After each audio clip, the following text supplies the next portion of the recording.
ಈಗ ನೀವು ಒಂದು ಗುಂಟೆನೂ ಮಾಡ್ಬೋದು, 5 ಗುಂಟೆನೂ ಮಾಡ್ಬೋದು, 10 ಗುಂಟೆನೂ ಮಾಡ್ಬೋದು. ಅವರವರ ಅಭಿಪ್ರಾಯ, ಅವರವರ ಏನೈತಿ ಒಂದು ಸ್ವಲ್ಪ ಖರ್ಚು ವೆಚ್ಚಗಳನ್ನು ನೋಡ್ಕೊಂಡು ಮಾಡ್ರಿ. ಮೀನು ಸಾಕಾಣಿಕೆ ಮಾಡ್ಬೇಕಂತೇಳಿ ನಂದು ಅಂತ ಆತು ಭಾಳ ದಿನದ ಒಂದು ಕನಸಿತ್ತು. ಸರಿನ ಏನೈತೆ, ನಾನೇ ಇವಾಗ ಏನು ಮೋಸ ಹೋಗಿದ್ದೀನಿ ಇದರಲ್ಲಿ. ಒಬ್ಬ ಬಂದ ಈಗ ಎಲ್ಲಿ ನಮಸ್ಕಾರ ವೀಕ್ಷಕರೇ, ನಾನು ಬೆಳಗಾವಿ ಜಿಲ್ಲೆ ಈ ಮುರುಳಿ ತಾಲೂಕಿನ ಈ ಧರ್ಮತಿ ಗ್ರಾಮದಲ್ಲಿದ್ದೀನಿ. ಇದು ಒಂದು ನಮ್ಮ ವಿಷಯದ ಒಬ್ಬ ರೈತರು ಒಂದು ಮೀನು ಸಾಕಾಣಿಕೆ ಮಾಡ್ಕೊಂಡಿದ್ದಾರೆ. ಇಲ್ಲಿ ಮೀನು ಸಾಕಾಣಿಕೆ ಒಂದು ಸಂಪೂರ್ಣ ಮಾಹಿತಿ ತಗೋಣ. ಈ ಮೀನು ಸಾಕಾಣಿಕೆ ಮಾಡೋಕ್ಕಿಂತ ಮುಂಚೆ ಈ ಜಮೀನು ಯಾವ ಥರ ಇತ್ತು, ಈ ಜಮೀನು ಈ ಡೆಪ್ತ್ ಆಗಿ ಒಂದು ಈ ಹೊಂಡ ನಿರ್ಮಾಣ ಮಾಡೋ ಖರ್ಚು ವೆಚ್ಚ ಮತ್ತು ಆ ಮೀನು ಯಾವ ವೆರೈಟಿ ಮತ್ತು ಮಾರುಕಟ್ಟೆ ಯಾವ ಥರ ಇದೆ ಎಲ್ಲವೂ ಒಂದು ಮಾಹಿತಿ ಕೊಡ್ತಾರೆ ನಮ್ಮ ರೈತರಲ್ಲಿ. ಒಂದು ಮಾಹಿತಿ ಕೇಳೋಣ. ನಮಸ್ಕಾರ ಸರ್, ತಮ್ಮ ಹೆಸರು? ಅನಿಲ್ ಮಂದ್ರೋಳಿ ಅಂತ. ಅದರಲ್ಲಿ ಒಂದು ತಾವೊಂದು ಮೀನು ಸಾಕಾಣಿಕೆ ಮಾಡ್ಕೊಂಡಿದ್ದೀವಿ ಸರ್. ಇಲ್ಲಿ ಎಷ್ಟು ವರ್ಷ ಮಾಡ್ತೀವಿ? ಇವಾಗ ನಾನು 3 ವರ್ಷದಿಂದ ಮಾಡ್ತಾಯಿದ್ದೆ. ಯಾವ ವೆರೈಟಿ ಮೀನು ಸರ್?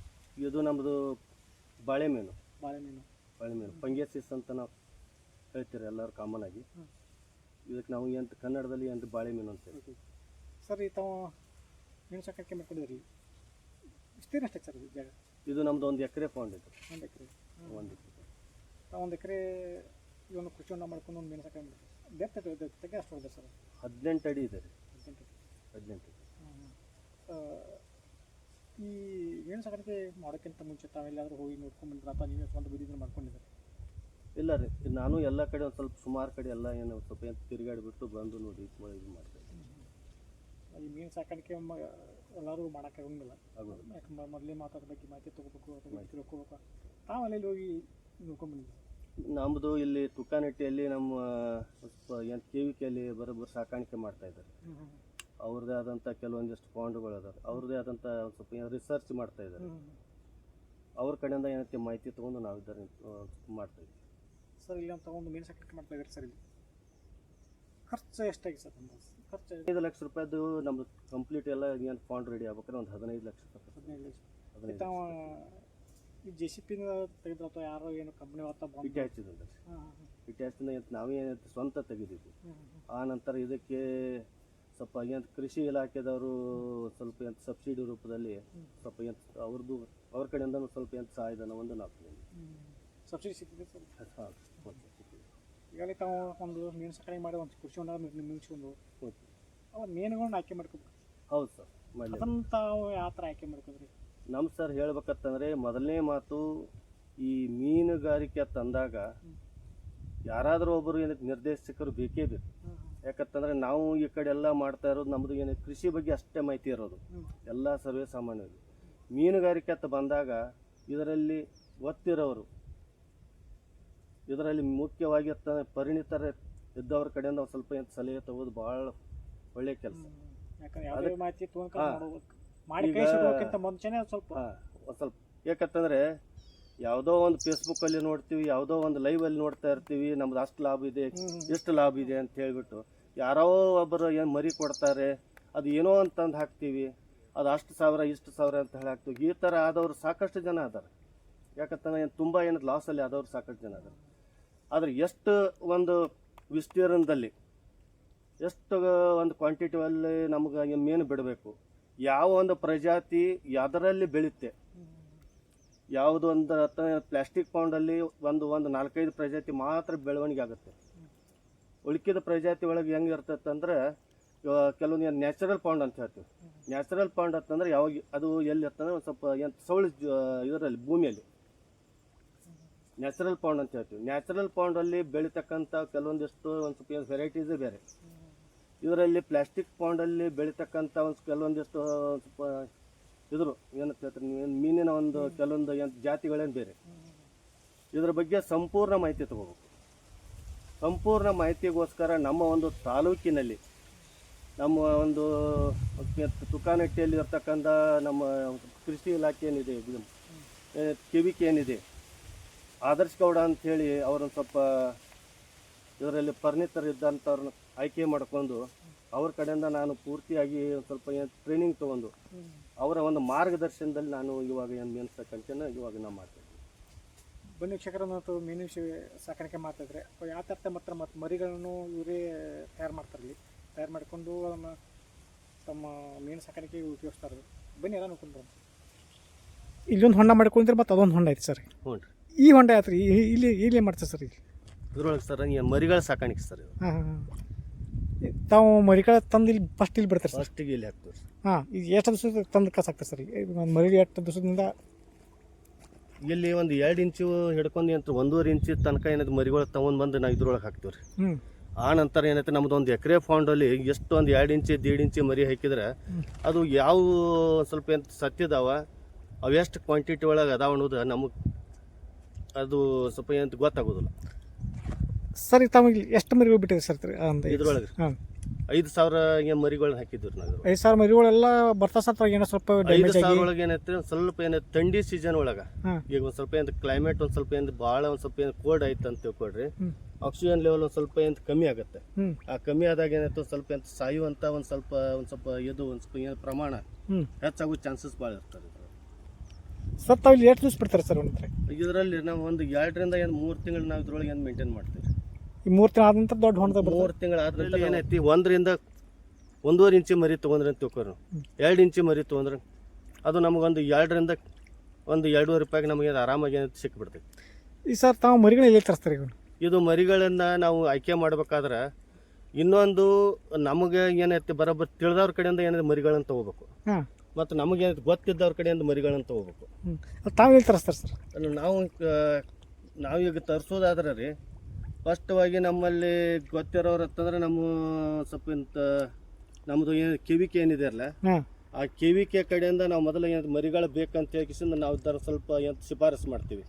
ಅವರು ಒಳ್ಳೆ ಕ್ವಾಲಿಟಿಯಲ್ಲಿ ಯಾರು ಕೊಡ್ತಾರ ಅವ್ರ ಜೊತೆ ಅಗ್ರಿಮೆಂಟ್ ಮಾಡಿ ಮಾತುಕತೆಯನ್ನು ಮಾಡಿಕೊಂಡು ನಮಗೆ ಒಂದು ಒಳ್ಳೆಯ ಒಂದು ಏನು ದರದೊಳಗೆ ಏನಾದ್ರು ಕೊಡುವಂಥ ಒಂದು ಪ್ರಯತ್ನವನ್ನು ಅವ್ರು ಇದ್ದಾರು ಮಾಡ್ತಾರೆ.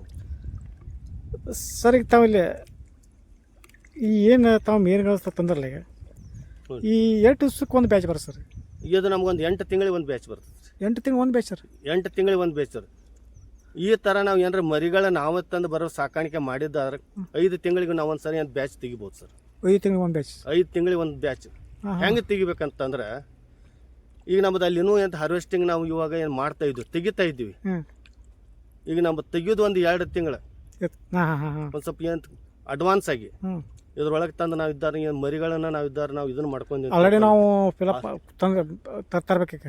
ಆಲ್ರೆಡಿ ತಂದು ನಾವು ಇದ್ರೊಳಗೆ ಹಾಕಿದ್ದಾದ್ರೆ ಇದ್ರೊಳಗಿಂದ ಏನಿದೆ 3 ತಿಂಗಳು ಒಂದು ಲೆಸ್ ಮಾಡ್ರಿ, ಅದ್ರೊಳಗೆ ಒಂದು ಏನು 3 ತಿಂಗಳು ಡೆವಲಪ್ ಮಾಡ್ತೀವಿ, ಆರಾಮಾಗಿ 6 ತಿಂಗಳಿಗೆ ನಿಮ್ಗೊಂದು ಏನು ಫಸಲು ಬಂದೇ ಬರ್ತದೆ. ಈ ತಾವು ತೆಗಿತೀವಿ ಸರ್? 2 ತೆಗಿತಾರ ಅಥವಾ 1 ತೆಗಿತಾರ ವರ್ಷಕ್ಕೆ? ಇವಾಗ ನಾವು ತೆಗಿತಾ ಇರೋದು 2 ಸರಿ ಈ ಸಲ ಏನು ಸ್ವಲ್ಪ ಏನು ತೆಗಿಬೇಕಂತ ಹೇಳಿ ಏನು ಪ್ರಯತ್ನ ಮಾಡ್ತಾ ಇದ್ದೀವಿ. ಇಲ್ಲಿವರೆಗೆ ನಾವು ಏನೈತಿ ಒಂದೇ ತಕೋತ ಬಂದೀವಿ ಸರ್. ತಾವು ಒಂದು ಬ್ಯಾಚಿಗೆ ಎಷ್ಟು ಕ್ವಿಂಟಲ್ ಆಗುತ್ತೆ ಸರ್? ಈಗ ನಮ್ಮದು ಇವಾಗ ಅಲ್ಲಿ ಹಾಕಿರೋದು ನಾವು 10,000 ಏನು ಮರಿಗಳು ಹಾಕಿದ್ದೀವಿ. 10,000 ಮರಿ ಅಂತಂದ್ರೆ ಪ್ರತಿಯೊಂದು ನಮಗೆ ಸೈಜ್ ಕಂಪೇರ್ ಮಾಡಿದಾಗ 1 kgಕ್ಕಿಂತ ಏನು ಮೇಲಿದೆ. ಒಂದು ಮೀನು 1 kg 1 kg ಮೇಲಿದೆ ರೀ. 1 kg ಮೇಲಿದ್ದಾಗ 10 ಟನ್ ಆಯಿತು. ಅದರಲ್ಲಿ ನಮ್ಮದು ಒಂದು ಸ್ವಲ್ಪ ಏನು ವೇಸ್ಟೇಜು ಅದು ಇದು ತೊಗೊಂಡು 9 ಟನ್ ಅನ್ಕ ಏನು ನೆಟ್ ಆಯಿತು. 6 ಲಕ್ಷ ಖರ್ಚು ಮಾಡಿದ್ದೀವಿ, 9 ಲಕ್ಷ ಆಯಿತು.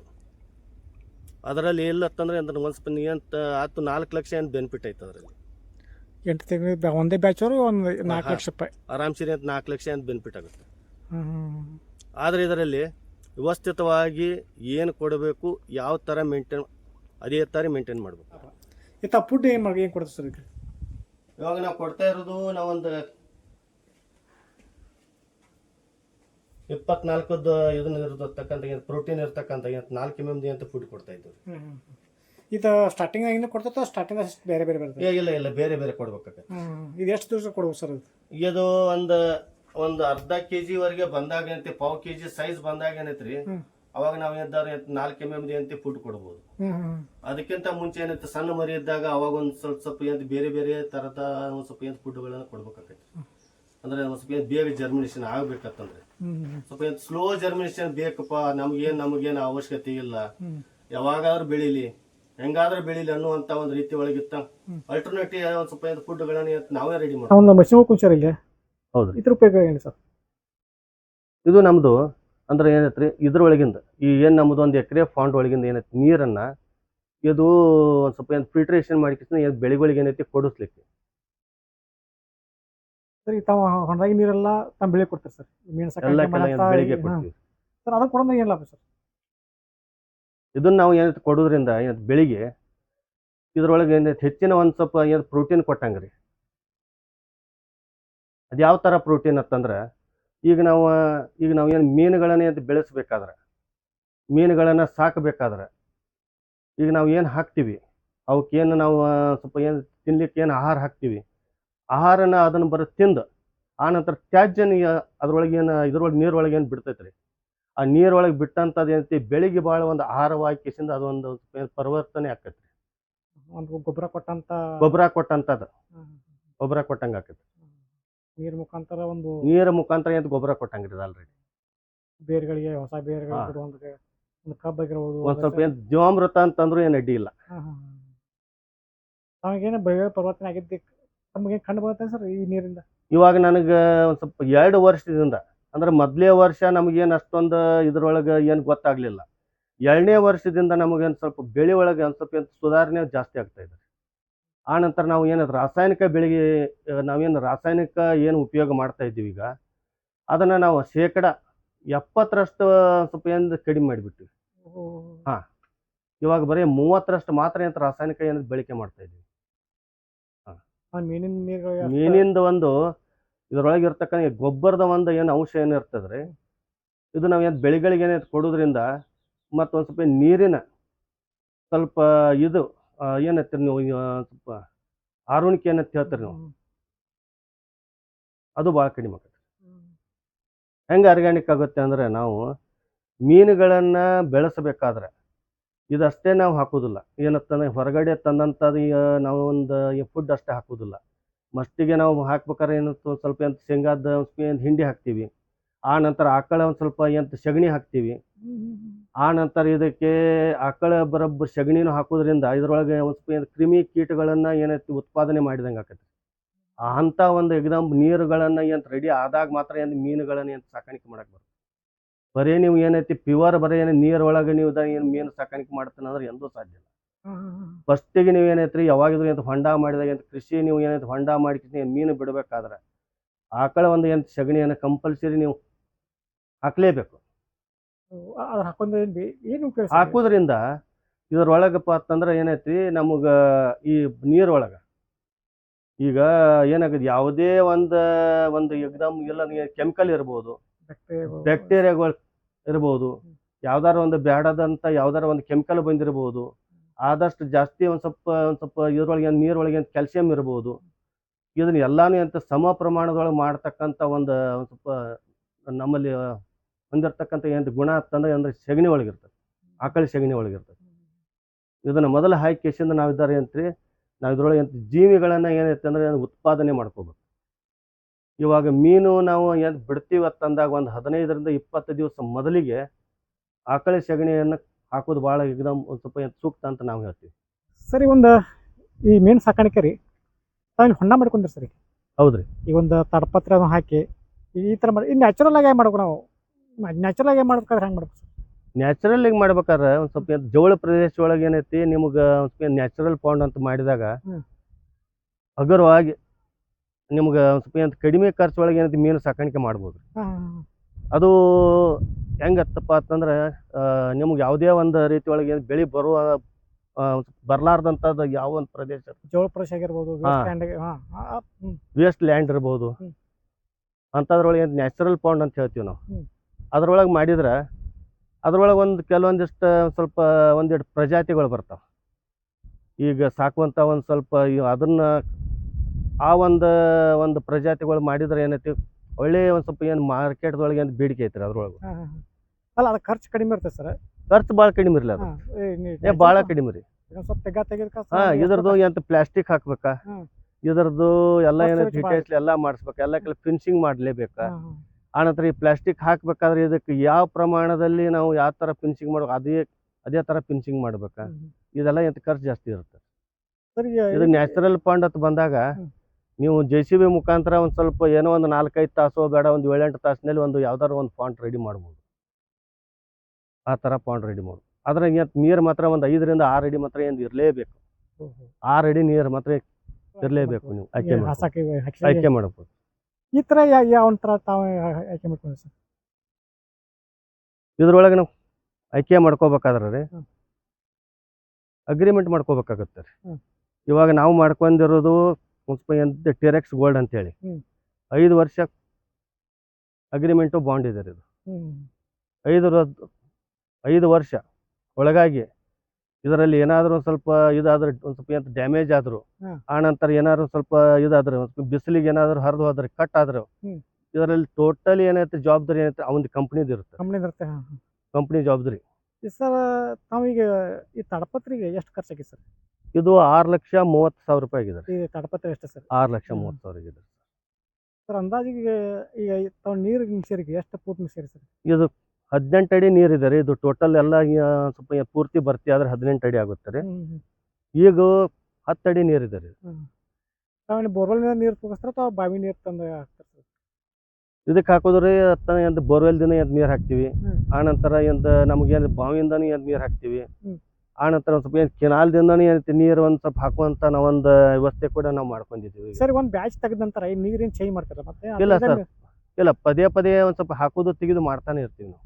ಒಂದು ಬ್ಯಾಚಿಗೆ ಒಂದು ಬ್ಯಾಚ್ಗೆ ಅಂತೇನಿಲ್ಲ, ಪ್ರತಿ ವಾರನೂ ನಮ್ಮ ಒಂದು 2 ಮೋಟ್ರ್ ಇವೆ ಅಲ್ಲಿ ಆ ಕಡೆ ಇದೆ. 2 ಮೋಟ್ರ್ ಮುಖಾಂತರ ಏನೈತಿ ನೀರು ತೆಗಿತಾ ಇರ್ತೀವಿ. ಹೊಲಕ್ಕೆ ಹೋಗ್ತಾ ಇರ್ತೈತಿ, ಈ ಕಡೆ ಮತ್ತೆ ಸ್ಟೋರೇಜ್ ಆಗ್ತಾ ಇರ್ತೈತಿ. ಸ್ಟೋರೇಜ್ ಆಗ್ತಾ ಇರ್ತದೆ. ಒಟ್ಟು ಇನ್ನು ಎರಡು ಇರ್ತದೆ. ಅದಕ್ಕೆ ಸ್ವಚ್ಛ ನೀರು ಬಂದಂಗೆ ಆಯ್ತು. ನಮ್ಮ ಹೊಲಕ್ಕೂ ಇದ್ರ ಒಂದು ಸ್ವಲ್ಪ ಇದಿರ್ತಕ್ಕಂಥ ಗೊಬ್ಬರ ಇರ್ತಕ್ಕಂಥ ನೀರುಗಳನ್ನ ಏನೈತೆ ನಾವು ಇದ್ದಾಗ ಹೊಲಕ್ಕೂ ಕೊಟ್ಟಂಗಾಯ್ತು. ಆ ಥರ ಮಾಡಲೇಬೇಕು ಸರ್. ಇಲ್ಲಿ ಈ ಬಿಸಿಲುಗಾಲಕ್ಕೆ ತಾವು ಈ ಮೀನು ಸಾಕಾಣಿಕೆ ಆಗಿರ್ಬೋದು, ಈ ಬಿಸಿಲಿಗೆ ತಾವು ತೇವಾಂಶನ ಯಾವ ಥರ ತಡ್ಕೊತದೆ? ಇದರಲ್ಲಿ ರೋಗಗಳು ಬರಲಿ, ಒಂದಷ್ಟು ಸಾಯೋದಾಗಲಿ ಏನಾಗೋದಿಲ್ರಿ. ಆ ಥರ ಏನೂ ಆಗೋದಿಲ್ಲ. ನೀವು ಕರೆಕ್ಟಾಗಿ ಮಾರ್ಗದರ್ಶನ ತಗೊಂಡು ಮೀನು ಸಾಕಾಣಿಕೆ ಮಾಡ್ತಾ ಇದ್ರೆ ಯಾವುದೇ ಒಂದು ಸ್ವಲ್ಪ ಏನು ಡಿಸೀಸ್ ಯಾವಾಗೂ ಬರೋದಿಲ್ಲ. ಮೇಜರ್ ಡಿಸೀಸ್ ಏನೋ ಐತೆ ಸರ್? ಏನೋ ರೋಗ ಇದರಲ್ಲಿ ಮೇನ್ ನಾವು ಆಯ್ಕೆ ಮಾಡ್ಬೇಕಾದದ್ದು ಒಂದು ಸ್ವಲ್ಪ ಮೀನು ನಾವು ಸಾಕಾಣಿಕೆ ಮಾಡ್ಬೇಕಾದ್ರೆ ಮರಿಗಳ ಆಯ್ಕೆ ಮಾಡ್ಬೇಕು. ಮರಿಗಳು ಅದ್ರದ್ದು ಏನು ರೆಸಿಸ್ಟೆನ್ಸ್ ಅಂತ ನಾವೇನು ಹೇಳ್ತೀವಿ, ಅದರದ್ದು ಇಮ್ಯುನಿಟಿ ಒಂದು 5 ರಿಂದ 6 ಇಂಚ್ ಬಂದಿತ್ತಂದ್ರೆ, ಸೈಜ್ ಇತ್ತಂದ್ರೆ ಯಾವುದೇ ಥರ ಏನೈತಿ ಸಾಯೋದು ಮಾಡೋದು ಯಾವುದೇ ಆಗೋದಿಲ್ಲ ಇದು.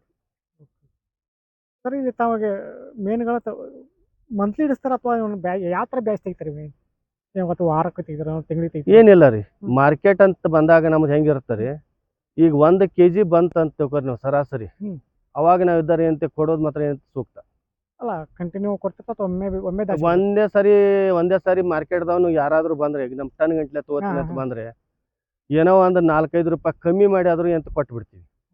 ಈಗ ಲೋಕಲ್ ಮಾರ್ಕೆಟ್ದವರು ನಾವೇನು ಮಾಡ್ತೀವಿ, 15 kg, ಒಂದು 50 kg, ಒಂದು ಅಥವಾ 1 ಕ್ವಿಂಟಲ್ 2 ಕ್ವಿಂಟಲ್ ಬಂದಾಗ 100 ರೂಪಾಯಿ ಕೊಡ್ತೀವಿ.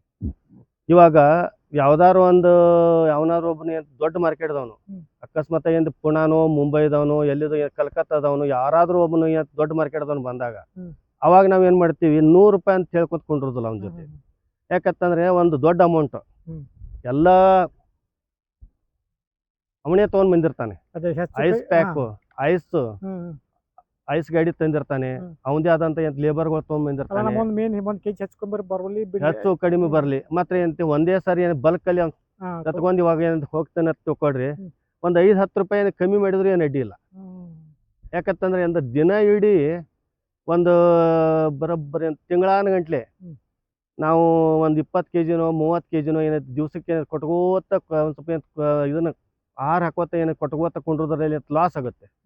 100 ರೂಪಾಯಿ ಕೊಟ್ಟರು ಒಂದೊಂದ್ಸರಿ ಲೇಟ್ ಆಗುತ್ತೆ. ಅದ್ರಗೋಸ್ಕರ ಏನ್ ಮಾಡ್ತೀವಿ, ದೊಡ್ಡ ದೊಡ್ಡ ಮಾರ್ಕೆಟ್ದವ್ರು ಯಾರಾದ್ರೂ ಬಂದ್ರೆ ಒಂದು 5-10 ರೂಪಾಯಿ ಕಮ್ಮಿ ಮಾಡಿ ಅಂತ ಕೊಟ್ಟರು ಅಡ್ಡಿ ಇಲ್ಲ. ಮೀನು ಸಾಕಾಣಿಕೆ ಲಾಭದಾಯಕ ಅಥವಾ ಏನೋ ಸ್ವಲ್ಪ ನಷ್ಟ ಇದೆಯಾ? ಅದ್ರಾಗ ಲಾಭದಾಯಕ ಅಂತಂದ್ರೆ ರೀ, ಇದರಲ್ಲಿ ಒಂದೇ ಮಾತಿನಲ್ಲಿ ಹೇಳ್ಬೇಕಂತಂದ್ರೆ ಇವಾಗ ಏನಾಗಿದ್ರೆ ಟೋಟಲಿ ಎಲ್ಲಾರು ಹೊತ್ತಂದ್ರೆ ಒಂದ್ ಸ್ವಲ್ಪ ಮೀನು ಸಾಕಾಣಿಕೆ ಅಂತ ಲಾಭದಾಯಕನೇ ರೀ. ಆದ್ರೆ ಮಾರ್ಕೆಟ್ ಅಲ್ಲಿ ಏನಾಗುತ್ತೆ, ಇದು ಸ್ವಲ್ಪ ಬರ್ಡನ್ ಆಗ್ತಾ ಇದೆ. ಅದನ್ನ ಬರೋಬ್ಬರಿ ಸರಿ ಮಾಡ್ಬೇಕಪ್ಪ ಅಂತಂದ್ರೆ ಏನಂದ್ರೆ ನಮ್ದೇ ಆದಂತ ಒಂದ್ ಸ್ವಲ್ಪ ಮಾರ್ಕೆಟ್ಗಳು ಬೇಕು. ಮಾರ್ಕೆಟ್ ನಾಲೆಜ್ ಬೇಕು. ಎಲ್ಲಿ ಮಾರ್ಕೆಟ್ ಒಂದ್ ಸ್ವಲ್ಪ ನಾಲೆಜ್ ಬೇಕು, ಎಲ್ಲಿ ಜಾಸ್ತಿ ಮಾರ್ಕೆಟ್. ಒಂದು ಮೀನು ಅಂದ್ರೆ ನಮ್ಮ ಕರಾವಳಿ ಕೋಸ್ಟಲ್ಲಿ ಸಾಕಷ್ಟು ಮೀನು ಸಾಕಾಣಿಕೆ ಸಾಕಷ್ಟು ಮಾಡ್ತಾರೆ. ಅಲ್ಲಿ ಮಾರ್ಕೆಟ್ಗೂ ಮತ್ತೆ ಇಲ್ಲಿ ಮಾರ್ಕೆಟ್ ಭಾಳ ವ್ಯತ್ಯಾಸ. ಭಾಳ ವ್ಯತ್ಯಾಸ. ಅದರಲ್ಲೂ ನಾವು ಒಂದು ಮಾತಂತಂದ್ರೆ ವಿಶೇಷವಾಗಿ ನಮ್ಮದೇ ಆದಂಥ ಒಂದು ಸ್ವಲ್ಪ ಮಾರುಕಟ್ಟೆಗಳು ಬೇಕು. ಇದೆಲ್ಲ ಒಂದು ಸ್ವಂತ ಮಾರ್ಕೆಟ್ಗಳು ಬೇಕು. ಸ್ವಂತ ಮಾರ್ಕೆಟ್ಗಳು ಬೇಕಂದಾಗ ನಾವು ಏನು ಮಾಡ್ತಾ ಇದ್ದೀವಿ ಇವಾಗ ಒಂದು 2 ತಿಂಗಳಿಂದ ನಮ್ಮ ಒಂದು ತುಕಾನಟ್ಟಿಯಲ್ಲಿ ಇರ್ತಕ್ಕಂಥ ನಮ್ಮದು KVK ಆನಂತರ ನಬಾರ್ಡ್ ಕಡೆಯಿಂದ ಅವ್ರ ಕಡೆಯಿಂದ ನಾವೊಂದು ಸ್ವಲ್ಪ ಸಹಾಯಧನವನ್ನು ತಗೋಬೇಕು, ಇದಕ್ಕೊಂದು ಒಳ್ಳೆಯ ಒಂದು ಮಾರುಕಟ್ಟೆಯನ್ನು ನಿರ್ಮಾಣ ಮಾಡ್ಬೇಕಂತ ಹೇಳಿ ಇದನ್ನು FPO ಅಂತ ಹೇಳಿಕೆಸಿಂದ ನಾವು ಏನಂತ ಸ್ಟಾರ್ಟ್ ಮಾಡ್ತಾ ಇದ್ದೀವಿ. ಇವಾಗ 2 ತಿಂಗಳಾಯಿತು ನಾವು ಏನಂತ ರಿಜಿಸ್ಟ್ರೇಷನು ಇವಾಗ ಮಾಡಿದ್ದೀವಿ. ಅದರಿಂದ ಏನು ಲಾಭ ಸರ್? ಅದರಿಂದ ನಮಗೆ ರೈತರಿಗೆ ಮೀನು ಸಾಕಾಣಿಕೆ ಮಾಡೋಕೆ ನಮಗೆ ಮರಿಗಳನ್ನು ಏನು ಕೊಡಲಿಕ್ಕೆ ನಮ್ಗೆ ಉಪಯೋಗ ಆಕೈತಿ. ಆ ನಂತರ ಮೀನಿನ ಒಂದು ಅಥವಾ ಒಂದು ಗೊಬ್ಬರವನ್ನು ಏನೈತೆ ರೈತರಿಗೆ ಏನೈತೆ ಕೊಡುವಂಥ ಏನೈತೆ ಪ್ರಯತ್ನಗಳನ್ನು ನಾವು ಇದ್ದಾರೆ ಏನು ಮಾಡ್ಬೋದು.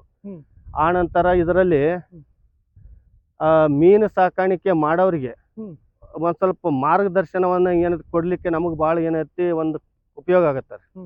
ಯಾರ್ಯಾರು ಮೀನು ಸಾಕಾಣಿಕೆ ಮಾಡ್ತಾ ಇದ್ದಾರೆ ಅವ್ರಿಗೆ ನಾವು ಏನೈತೆ ಮಾರ್ಕೆಟನ್ನು ನಮಗೇನೈತೆ ಕೊಡಲಿಕ್ಕೆ ನಮ್ಗೆ ಉಪಯೋಗ ಆಕೈತಿ. ಇವಾಗ ಏನಾಗ್ತಾ ಇದ್ದಾರೆ, ಈಗ ಎಲ್ಲರೂ ಮೀನು ಸಾಕಾಣಿಕೆ ಮಾಡಿದ್ರೆ ಅಂತ ತಿಳ್ಕೊರಿ, ಎಲ್ಲರೂ ಬಂದು ಕೇಳೋರೇನು, ಎಲ್ಲರೂ 50 ರೂಪಾಯಿ ಕೊಡ್ತೀಯಾ, 40 ರೂಪಾಯಿ ಕೊಡ್ತೀಯಾ, 60 ರೂಪಾಯಿ ಕೊಡ್ತೀಯಾ. ಇವಾಗ ನಮ್ಗೆ ಏನಾಗುತ್ತೆ ರೀ, ನಾವು ಒಂದು 6ರಿಂದ 7-8 ತಿಂಗಳು ನಾವು ಇದರಲ್ಲಿ ಎಲ್ಲ ಸ್ವಲ್ಪ ಬೆಳೆಸ್ಬೇಕಾದ್ರೆ ನಮಗೊಂದು ಸ್ವಲ್ಪ ಏನು ಖರ್ಚು ಇರ್ತದೆ. ಆ ಖರ್ಚನ್ನು ತೆಗೆದು ಒಂದು 5ರಿಂದ 10 ರೂಪಾಯಿ ನಮ್ಮ ಕೈಗೆ ಬಂದರೆ ಅದ್ರಿಗೆ ಏನೋ ಒಂದು ಥರ ಸ್ವಲ್ಪ ಖುಷಿ ಇದರಲ್ಲಿ. ಅದು ನಮಗೆ ಬರಲಿಲ್ಲ ಅಂತಂದ್ರೆ ಏನೈತೆ ಲಾಸ್ ಆಗಿಬಿಡ್ತೀವಿ. ಆ ಒಂದು ರೈತ ಇನ್ನೊಂದು ಸರಿ ಮೀನಿನ ಕಡೆ ಒಂದು ಸ್ವಲ್ಪ ಗಮನನ ಹರಿಸೋದಿಲ್ಲ. ಅದಕ್ಕೇನು ಹೇಳ್ತಾ ಇದ್ದೀವಿ ನಾವು, FPOಗಳನ್ನು ಮಾಡಿದ್ದೀವಿ ನಾವು. ಇವಾಗ ನಮ್ಮದೇ ಆದಂಥದ್ದು ಸ್ವಲ್ಪ ಘಟಪ್ರಭಾ ರಿವರ್ ಬೌಂಡ್ರಿ FPO ಅಂತ ಹೇಳಿಬಿಟ್ಟು ಇವಾಗ ಮಣ್ಣೆ ಅಂತ ರಿಜಿಸ್ಟ್ರೇಷನ್ ಮಾಡಿದ್ದೀವಿ ಅಕ್ಟೋಬರ್ ತಿಂಗಳಲ್ಲಿ. ಅದಕ್ಕೆ ನಾವು ಏನೈತಿ ಷೇರುದಾರರುಗಳನ್ನು ಈಗಾಗಲೇ ಒಂದು 500 ಬರೋಬ್ಬರಿ ಅಂತ ಷೇರುಗಳನ್ನು ಈಗಾಗಲೇ ಏನಾದ್ರು ಮಾಡಿದ್ದೀವಿ ನಾವು. ಅಂದ್ರೆ ತಾವು ಮೀನುಗಳ ಮಾರುಕಟ್ಟೆಗಳನ್ನು ಸ್ಥಾಪನೆ ಮಾಡೋದಾಯ್ತು. ಆ ನಂತರ ಮೀನಿನ ಏನೈತಿ ಗೊಬ್ಬರಗಳನ್ನು ಏನೈತಿ ನಾವು ಇದರ ರೈತರಿಗೆ ಏನೈತಿ ಒದಗಿಸುವಂಥ ಏನೈತಿ ನಾವೊಂದು ಇದರೊಳಗೆ ರೂಪದೊಳಗೆ ಆಯ್ತು. ಆ ನಂತರ ಮೀನಿನ ಮರಿಗಳನ್ನು ಅವ್ರಿಗೆ ರೈತರಿಗೆ ಯಾರು ಸಾಕ್ತೀನಿ ಅಂತ ಹೇಳ್ತಾರೆ ಅವ್ರಿಗೆ ನಾವು ಏನೈತಿ ಕೊಡುವಂಥ ನಾವು ಒಂದು ಸ್ವಲ್ಪ ಇದರೊಳಗೆ ನಿಟ್ಟಿನೊಳಗೆ ಆಯ್ತು ಎಲ್ಲನೂ ಮಾಡ್ಬೇಕಂತ ಹೇಳಿಬಿಟ್ಟು ನಾವು ಇದ್ದಾರೆ ಮೀನಿನ ಒಂದು FPO ಮಾಡಿದ್ದೀವಿ. ಮೀನು ಸಾಕಾಣಿಕೆ ಮಾಡೋರು ಪ್ರತಿಯೊಬ್ಬ ರೈತರು ಯಾರ ಕಡೆಯಿಂದ ಏನೈತಿ ಮೀನು ಮರಿಗಳನ್ನು ಏನೈತಿ ತಗೋತಾ ಇದ್ದೀವಿ ಅದನ್ನು ಸಂಪೂರ್ಣ ಏನೈತಿ ಮಾಹಿತಿ ತಗೊಳ್ರಿ. ಆ ನಂತರ ಅವನು ಎಷ್ಟು ಕ್ವಾಂಟಿಟಿ ಒಳಗೆ ಕೊಡ್ತಾ ಇದ್ದಾನೆ, ಯಾವ ಒಂದು ಸೈಜ್ ಕೊಡ್ತಾ ಇದ್ದಾನೆ, ಅದ್ರ ಬಗ್ಗೆ ಏನೈತಿ ಕಂಪ್ಲೀಟಾಗಿ ಅಂತ ಡಿಟೇಲ್ ಆಗಿ ನೀವು ಏನೈತಿ ತಿಳಿದುಕೊಂಡು ಕಿಸಿಂದ ಏನೈತಿ ಮೀನು ಸಾಕಾಣಿಕೆ ಮಾಡೋದು ಏನೈತಿ ಒಳ್ಳೆಯದು. ಅಲ್ಲಿ ಸರ್, ಈಗ ನಮ್ಮ ಮೀನು ಸಾಕಾಣಿಕೆ ಮಾಡ್ತಿರ್ತಾರೆ, ಈಗ ಒಬ್ಬರಿಗೆ ಒಬ್ಬರು ಹೇಳ್ತಾರೆ ನಮ್ಮ ಕಡೆ ಮರಿಗಳದಾವ, ಮೀನಿನ ಮರಿದಾವ ಏನು ಅವು ಸ್ಟಾಕ್ ಇರ್ತಾವ ಅಥವಾ ಹಳಿ ಇರ್ತಾವ, ಅವನ್ನೆಲ್ಲ ಹೆಂಗೆ ಗೊತ್ತಿದೆ ಸರ್? ಅದೆಲ್ಲ ನಿಮ್ಗೇನು ಗೊತ್ತಾಗಬೇಕಪ್ಪ ಅಂತಂದ್ರೆ ಈಗೇನು ಹೇಳ್ತಾರೆ, ಇಷ್ಟೊಂದು ಫೌಂಡಲ್ಲಿ ಅಂತ 40,000 ಮರಿ ಹಾಕ್ರಿ, 50,000 ಮರಿ ಹಾಕ್ರಿ ಅಂತ ಹೇಳ್ತಾರೆ. ಆದರೆ ನೀವು ಇದರೊಳಗೆ ಸರಿಯಾಗಿ ಮಾರ್ಗದರ್ಶನ ಬೇಕಂತಂದ್ರೆ ಇದರೊಳಗೆ ಏನೈತೆ ಕೃಷಿ ಇಲಾಖೆ ಸಂಬಂಧಪಟ್ಟಂಥ ಇದರೊಳಗೆ ಮೀನಿನ ಒಂದು ಇಲಾಖೆಗೆ ಏನೈತೆ ಸಂಬಂಧಪಟ್ಟಂಥವ್ರು ಅಧಿಕಾರಿಗಳನ್ನು ಭೇಟಿ ಆಗೋದನಕ ಭಾಳ ಬರೋಬ್ಬರಿ ಅಂತ ಸೂಕ್ತ. ಅವ್ರ ಕಡೆಯಿಂದ ಮಾರ್ಗದರ್ಶನ ತಗೊಂಡೇ ನೀವು ಏನೈತಿ ಮೀನು ಸಾಕಾಣಿಕೆ ಮಾಡೋದು ಭಾಳ ಏನೈತಿ ಒಳ್ಳೇದಂತ ಹೇಳ್ತೀವಿ ನಾವು. ಯಾಕಂದ್ರೆ ಈಗ ಒಂದಷ್ಟು ರೈತರು ಹಾದಿ ತಪ್ಪುವಂತ ಕೆಲಸಗಳು ಯಾಕಂತಂದ್ರೆ ಏನ್ ಮಾಡ್ತಾರಂತಂದ್ರೆ ಇವಾಗ ನನ್ನ ಕಡೆ 1 ಲಕ್ಷ ಮರಿ ಇದೆ, ಆದಿದೆ, ಪಂಗೇಸಿಸ್ ಇದೆ, ಬಾಳೆ ಮೀನು ಇದೆ, ಆದಿದೆ, ಮತ್ತು ಇಲ್ಲ ಕಟ್ಲಾ ಮೀನುಗಳು ಇದೆ, ಆನಂತರ ರಾವು ಇದೆ ನನ್ನ ಕಡೆ. ಆನಂತರ ಸುಮಾರು ಮೀನುಗಳನ್ನ ವೆರೈಟೀಸ್ ಏನು ಬಿಡ್ತಾ ಇರ್ತಾರೆ. ಅವ್ರ ಕಡೆ ನಾವು ಏನು ಮಾಡ್ತೀವಿ ಅಂದ್ರೆ ಕಾಂಟ್ಯಾಕ್ಟ್ ನಂಬರ್ ತೊಗೊಂಡು ಡೈರೆಕ್ಟ್ ಅವ್ರಿಗೆ ಫೋನ್ ಮಾಡಿದಾಗ ಏನಾಗುತ್ತೆ, ಅವರು ಏನು ಮಾಡೋದಿಲ್ಲ, ಎಷ್ಟು ಪಾಂಡ್ ಇದೆಯಾ ಇದರಲ್ಲಿ ನಿಮಗೆ 40,000 ಬಿಟ್ಟರೆ ನಡೀತೆ, 50,000 ಮರಿ ಹಾಕ್ರಿ, ಹಾಕಿ ಕಿಸಿನ ಏನೈತೆ ಅಂದ್ರೆ ಅವ್ರದ್ದು ಕೈ ಬಿಟ್ಟು ನಿಮ್ಗೆ ಏನೈತೆ ಹೋಗ್ಬಿಡ್ತಾರೆ. ನಿಮ್ಮ ಕಡೆ ದುಡ್ಡು ತಗೋತಾರ, ಮೊದಲೇ ದುಡ್ಡು ಹಾಕ್ಸ್ಕೋತಾರೆ, ನಿಮ್ಗೆ ಏನೈತಿ ಹೋಗ್ಬಿಡ್ತಾರೆ. ಆ ನಂತರ ನಿಮ್ಗೆ ಏನಾಗುತ್ತೆ ಕೆಲವೊಂದಿಷ್ಟು 4-5 ದಿವಸದಲ್ಲಿ ಇಲ್ಲಿ ಅವಕ್ಕೊಂದು ಸ್ವಲ್ಪ ಸಾಯುವಂಥ ಒಂದು ಸ್ವಲ್ಪ ಇದು ಜಾಸ್ತಿ ಆಗ್ಬಿಡ್ತದೆ. ಯಾಕಂದ್ರೆ ನಾವೇನು ಹೇಳ್ತೀವಿ, ಕರೆಕ್ಟಾಗಿ ಇದಕ್ಕೆ ಮಾಹಿತಿ ತೊಗೊಂಡ್ರೆ ಇಷ್ಟೇ ಮರಿ ಹಾಕಬೇಕು, ಇದೇ ಸೈಜಲ್ಲಿ ಮರಿ ಹಾಕಬೇಕು. ಆ ನಂತರ ಇದಕ್ಕೆ ಮರಿ ಹಾಕೋಕ್ಕಿಂತ ಮುಂಚೆ ಇದರೊಳಗೆ ಏನೈತಂದ್ರೆ ನೀರನ್ನು ಮೊದಲು ಪರಿಶೀಲನೆ ಮಾಡಬೇಕು. ನೀರು ಚೆಕ್ ಮಾಡಿಸಲೇಬೇಕು, ನೀರು ಕಂಪಲ್ಸರಿ ಪರಿಶೀಲನೆ ಮಾಡಬೇಕು. ಇದ್ರೊಳಗೆ ನೀರೊಳಗೆ ಯಾವ ಒಂದು ಸ್ವಲ್ಪ ಯಾವುದೊಂದು ಏನು ಗುಣಮಟ್ಟತೆ ಏನು ಹೆಚ್ಚಿದೆಯೋ ಯಾವುದೋ ಒಂದು ಗುಣಮಟ್ಟತೆ ಏನು ಕಡಿಮೆ ಇದೆಯೋ ಇದನ್ನೆಲ್ಲ ಚೆಕ್ ಮಾಡಬೇಕು. ಅವ್ರಿಗೇನು ಬೇಕಾಗಿರುತ್ತೆ ಇವಾಗ ಏನೈತೆ ಅಂದ್ರೆ ನಮ್ದು ಒಂದು ಮೀನು ಮರಿ ಅಂತ ಸೇಲ್ ಆದ್ರೆ ಸಾಕಣ್ಣು ಅಂತ ಒಂದು ಇದ್ರೊಳಗೆ ಇರ್ತಾರ, ನಿಟ್ಟಿನೊಳಗೆ ಇರ್ತಾರ. ಈ ತರ ಬಿಸ್ನೆಸ್ ಅದು. ಯಾಕಂತಂದ್ರೆ ಮೀನು ಮರಿ ಮಾರೋರು ಕೆಲವೊಂದಿಷ್ಟು ಏನು ಬಿಸ್ನೆಸ್ಗಳನ್ನ ಮಾಡ್ಕೊಂಡ್ ಬಿಟ್ಟಾರ. ಯಾಕಂದ್ರೆ ನಮ್ಮ ರೈತರು ಮಾಹಿತಿ ಇರಂಗಿಲ್ಲ. ಇಲ್ಲ ಇಲ್ಲ ಎಲ್ಲ ನಾವು ಮೊದಲು ಮಾಹಿತಿ ತಗೋ ಮೀನು ಸಾಕಾಣಿಕೆ ಯಾರು ಮಾಡಿದಾರ, ಯಾರು ಮಾಡಿದಾರೆ, ಗುಣಮಟ್ಟದಲ್ಲಿ ಯಾರು ಮಾಡಿದಾರೆ, ಯಾರು ಮಾಡಿದಾರೆ ಅಲ್ಲಿ ಒಂದು ಮಾಹಿತಿ ತಗೋಬೇಕು. ಹಾ. ಈ ಸರ್ ತಮ್ಮ ಇಲ್ಲಿ ಒಂದು ಎಕರೆ ಮಾಡಿದಾರೆ. ಹಾ. ಈ ಒಂದ್ ಎಕರೆ ತಾವು ಎಷ್ಟು ಮರಿನ ಬಿಡ್ಬೋದು ಸರ್? ಹಬ್ಬ ಅಂತಂದ್ರೆ ಇದು ಒಂದು ಎಕರೆ ಪೌಂಡಲ್ಲಿ ಅಂತಂದ್ರೆ ಒಂದು 15,000 ಮರಿಗಳನ್ನ ಮಾತ್ರ ಬಿಡ್ಬೋದು. ಈ 40,000 50,000 ಅಂತ ಹೇಳ್ತಾರೆ ಸರ್. ಇವಾಗ ನನಗೆ ಮೊದಲನೇ ಸಾರಿ ಮೋಸ ಮಾಡಿದವರು ಮೊದಲನೇ ಸಾರಿನ ಏನು ನಾನೇ ಇವಾಗ ಏನು ಮೋಸ ಹೋಗಿದ್ದೀನಿ. ಇದರಲ್ಲಿ ಒಬ್ಬ ಬಂದ ಈಗ ಎಲ್ಲಿ ಒಂದು ಸ್ವಲ್ಪ ಸೊಲಾಪುರದವನು ಬಂದ, ಇಷ್ಟೆಲ್ಲ ದೊಡ್ಡ ಫಂಡ್ ಇವಾಗೆಲ್ಲ ಮಾಡಿದಿರಿ 40,000 ಮರಿ ಹಾಕ್ರಿ ಅಂತ ಹೇಳಿ ಹೋದ. 40,000 ಮರಿಗೆ ಅಡ್ವಾನ್ಸ್ ದುಡ್ಡು ತೊಗೊಂಡ ಎಲ್ಲ ಪೇಮೆಂಟ್ ಮಾಡ್ಕೊಂಡು 40,000 ಏನು ಮರಿನೂ ಹಾಕಿದ. 40,000 ಯಾವ ಥರ ನೀವು ಎನಿಸ್ತೀರಾ ಅಂತ ನಾ ಕೇಳ್ತೀನಿ. ಯಾಕಂದ್ರೆ ಒಂದೊಂದು ಬ್ಯಾಗಲ್ಲಿ 1,000 ಇದೆ ಅಂತ ಹೇಳ್ಬಿಟ್ಟು ನಿಮ್ಗೆ ಆಕ್ಸಿಜನ್ ಹಾಕಿ ಒಂದು 5 ಲೀಟ್ರ್ 6 ಲೀಟ್ರ್ ಏನು ನೀರು ಹಾಕಿ ನಿಮಗೇನೈತಿ ನಿಮಗೇನು ಪೌಂಡಲ್ಲಿ ಹಾಕಿಬಿಡ್ತಾನೆ ನಾವು. ಆದರೆ ಆಕ್ಸಿಜನ್ ಹಾಕಿ ನೀರಲ್ಲಿ 1,000 ಮರಿಗಳು ಅದಾವ ಅಂತೇಳಿ ನಿಮಗೆ ನೀರಿಗೆ ಹಾಕ್ತಾನೆ ನಾವು. ಅದರಲ್ಲಿ ನಿಮ್ಗೆ 600 ಇದೆಯಾ 800 ಇದೆಯಾ ನಿಮ್ಗೇನು ಗೊತ್ತಾಗೋದು? ಏನು ಗೊತ್ತಾಗೋದು? ಇದರಲ್ಲಿ ಮೋಸ ಆಗೋದು ಇದ್ರೊಳಗೆ ಮರಿ ಒಳಗೆ ಮೋಸ ಆಗುತ್ತೆ. ಸರ್ ಮರಿಗಳು ಮೋಸ ಆಗ್ಬೋದು ಸರ್. ಮರಿ ಒಳಗೆ ಮೋಸ ಎಕರೆದಾಗ ನೀವು ತಾವು ಹೇಳಿದ್ರಿ 15,000 ಮಿನಿಮಮ್ ಮುಗಿದೋಯ್ತು, ಕೆಪಾಸಿಟಿ ಮುಗೀತು. ಯಾಕಂತಂದ್ರೆ ಓಡಾಡ್ಲಿಕ್ಕೆ ಅವಕ್ಕೆ ಒಂದು ಸ್ವಲ್ಪ ವಿಸ್ತೀರ್ಣವಾದಂಥ ಏನು ಪೇಸ್ ಬೇಕು, ಮುಖ್ಯವಾದದ್ದು ಏನು ಪೇಸ್ ಬೇಕು ಅವಕ್ಕೆ. ಇವಾಗ ಭಾಳಷ್ಟು ಜನ ಕೇಳ್ತಾರೆ ನಮ್ದೊಂದು 2 ಗುಂಟೆ ಇದೆ ರೀ, ಇನ್ನು ನಮ್ಮ ಕಡೆ ಒಂದು 2,000 3,000 ನೀವು ಹಾಕ್ತೀರಾ ಅಂತ. ನನಗೆ ಬೇಡಪ್ಪ, 500 ಮರಿ ಜೋಪಾನ ಮಾಡಿ ಈ ವರ್ಷ. 500 ಮರಿನ ಎಕ್ದಮ್ ಸರಿಯಾಗಿ ನೀಟಾಗಿ ನೀನು ಜೋಪಾನ ಮಾಡು. ನಮಗೊಂದು ಕೆಜಿನೋ ಅಥವಾ ಒಂದು 1.5 kg ಏನು ಬೆಳೆಸು. ನೆಕ್ಸ್ಟ್ ನೀನು ಏನು ಹೇಳ್ತೀವತ್ತ 1,000 ಮರಿಗೆ ಹಾಕು. ಯಾಕಂತಂದರೆ ಒಂದು ಮರಿ 1 kg ಬಂದಾಗ ಬೌಡಿ ವೇಟ್ ಪ್ರಕಾರ ನಾವು ಅದಕ್ಕೆ 40 ಗ್ರಾಮ್ ನಾವು ಇದ್ದಂಥ ನಾವು ಅದಕ್ಕೆ ಫುಡ್ ಹಾಕ್ಬೇಕು.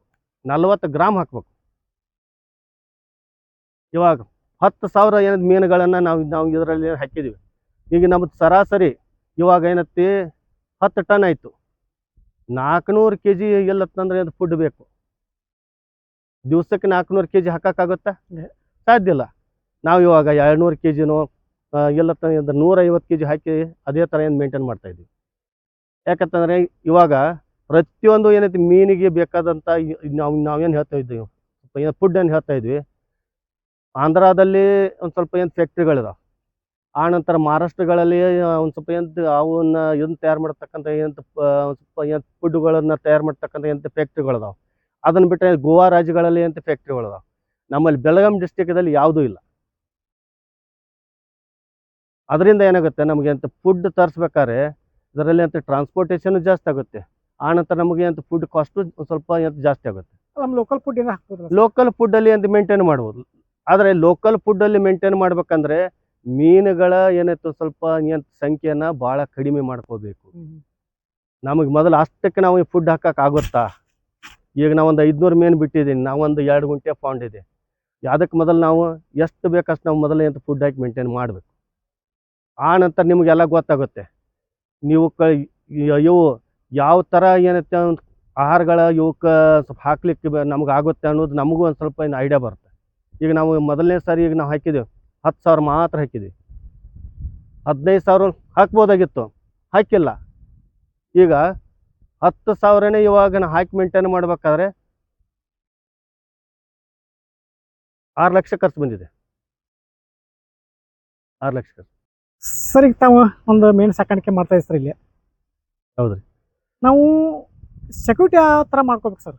ಸೆಕ್ಯೂರಿಟಿ ಸರ, ಯಾವಾಗ ನೀವು ಒಂದು ಸ್ವಲ್ಪ ಮೀನುಗಳನ್ನು ನೀವು ಹಾಕೋಕ್ಕಿಂತ ಒಂದು ಸ್ವಲ್ಪ ನಾವು ಒಂದು ಸ್ವಲ್ಪ ಏನಂತ ಹೇಳ್ತೀವಿ ಮುಂಚೆದೊಳಗೆ ಮೀನುಗಳನ್ನು ಮರಿಗಳನ್ನು ಹಾಕೋಕ್ಕಿಂತ ಮುಂಚೆ ನೀವು ಈ ಥರ ಬರ್ನೆಟನ್ನು ಕಂಪ್ಲೀಟಾಗಿ ಹಾಕಲೇಬೇಕು.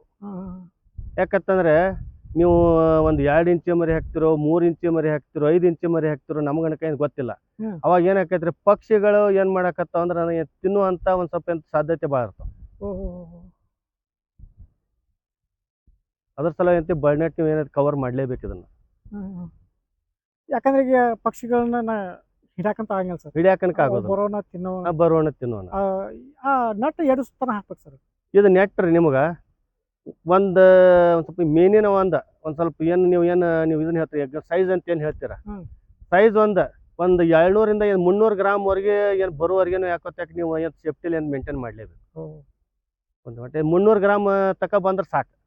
300 ಗ್ರಾಮದಿಂದ ಮುಂದೆ ಯಾವ ಒಂದು ಪಕ್ಷಿನೂ ಅದನ್ನ ಹಿಡಿಯೋಕ್ಕಾಗೋದಿಲ್ಲ. ಲಾಸ್ಟ್ ಕೊನೆದಾಗ ನಮ್ಮ ರೈತರಿಗೆ ಮೇನು ಸಾಕಾಣಿಕೆ ಯಾವ ಥರ ಮಾಡ್ಕೋಬೇಕು, ಯಾವ ಥರ ನಾವು ತರಬೇತಿ ತೊಗೋಬೇಕು, ಮಾಹಿತಿ ತೊಗೋಬೇಕು, ಅಥವಾ ತಾವೇನು ಹೇಳಕ್ಕೆ ಇಷ್ಟಪಡ್ತೀವಿ? ನಾವು ಮೊದಲು ಹೇಳ್ಬೇಕಂತಂದ್ರೆ ಇವಾಗ ನಮ್ಮ ಭಾಗದೊಳಗೆ ಮೀನು ಸಾಕಾಣಿಕೆ ಮಾಡೋರನಕ ಭಾಳ ಅಂದ್ರೆ ಭಾಳ ಕಡಿಮೆ. ಯಾಕಂತಂದ್ರೆ ಅಂದ್ರೆ ಬೆಳಗಾಂ ಜಿಲ್ಲೆದೊಳಗೆ ಅಂತ ಮೀನು ಸಾಕಾಣಿಕೆ ಮಾಡೋರನಕ ಎಂತ ಭಾಳ ಕಡಿಮೆ. ಅದರೊಳಗೆ ನಿಮ್ಗೆ ಹೇಳ್ಬೇಕಂದ್ರೆ ಮಾಹಿತಿ ತಕೊಂಡು ಮಾಡಿದ್ರೆ ಅನ್ಕ ಭಾರಿ ಸ್ವಲ್ಪ ಸೂಕ್ತ ಅಂತ ಹೇಳ್ತೀವಿ. ಅಲ್ಲ ಮಾಹಿತಿ ಬೇಕಾದ್ರೆ ನಾವು ಎಲ್ಲಿ ಹೋಗ್ಬೇಕು, ಏನು ಮಾಹಿತಿ ಬೇಕಂತಂದ್ರೆ ಈಗ ನಾವು ಮಾಡ್ತಾ ಇದ್ದೀವಿ, ನಮ್ಮ ಕಡೆಯಿಂದ ಒಂದು ಸ್ವಲ್ಪ ಮಾಹಿತಿ ತಗೊಂಡು ಮಾಡ್ಬೋದು. ಇಲ್ಲಪ್ಪ ಅಂತಂದ್ರೆ ನೀವು ಡೈರೆಕ್ಟಾಗಿ ನಮ್ಮ ಏನು ಕೃಷಿ ಇಲಾಖೆ ನಮ್ಮ ಏನಿದೆ ಏನು ದುಕಾನಿಟ್ಟು ಏನಿದೆ ಅವ್ರ ಕಡೆ ಏನಂತ ಮಾಹಿತಿ ತಗೋಬೋದು. ಅಲ್ಲಿ ಇರ್ತಕ್ಕಂಥ ಆದರ್ಶ್ ಗೌಡ ಅಂತೇಳಿ ಏನಿದ್ದಾರೆ ಅವರು MSc ಇದ್ರೊಳಗೆ ಮಾಡಿದ್ದಾರೆ, ಏನಿದೆ ಫಿಶ್ರಿ ಒಳಗೆ ಮೀನಿನಲ್ಲೇ MSc ಮಾಡಿದಂಥ ಎಕ್ದಮ್ ತಂತ್ರಜ್ಞರು ಅಲ್ಲಿ ಅದಾರ. ಅವ್ರ ಕಡೆ ಏನಂತ ಮಾಹಿತಿ ತಗೊಂಡು ಏನು ಮಾಡೋದು ಮಾತ್ರ ಏನಂತ ಒಳ್ಳೇದಂತ ಹೇಳ್ತೀವಿ ನಾವು. ಸರ್ ಎಷ್ಟೊತ್ತಂಗ ಒಂದು ಒಳ್ಳೆ ಮಾಹಿತಿ ಕೊಟ್ಟರೆ ಮೀನು ಸಾಕಾಣಿಕೆ ಬಗ್ಗೆ. ಈ ರೀತಿ ಮೀನು ಸಾಕಾಣಿಕೆ ಒಂದು ಯಶಸ್ಸಾಗಲಿ, ಇನ್ನೊಂದು ಹೆಚ್ಚಿನ ಮೀನುಗಳ ಸಾಕಾಣಿಕೆ ನಾವು ಒಂದು ಶುಭ ಹಾರೈಸ್ತೀವಿ. ಒಂದು ಮಾಹಿತಿ ಕೊಡೋದಕ್ಕೆ ತುಂಬ ಧನ್ಯವಾದ. ನಮಸ್ಕಾರ.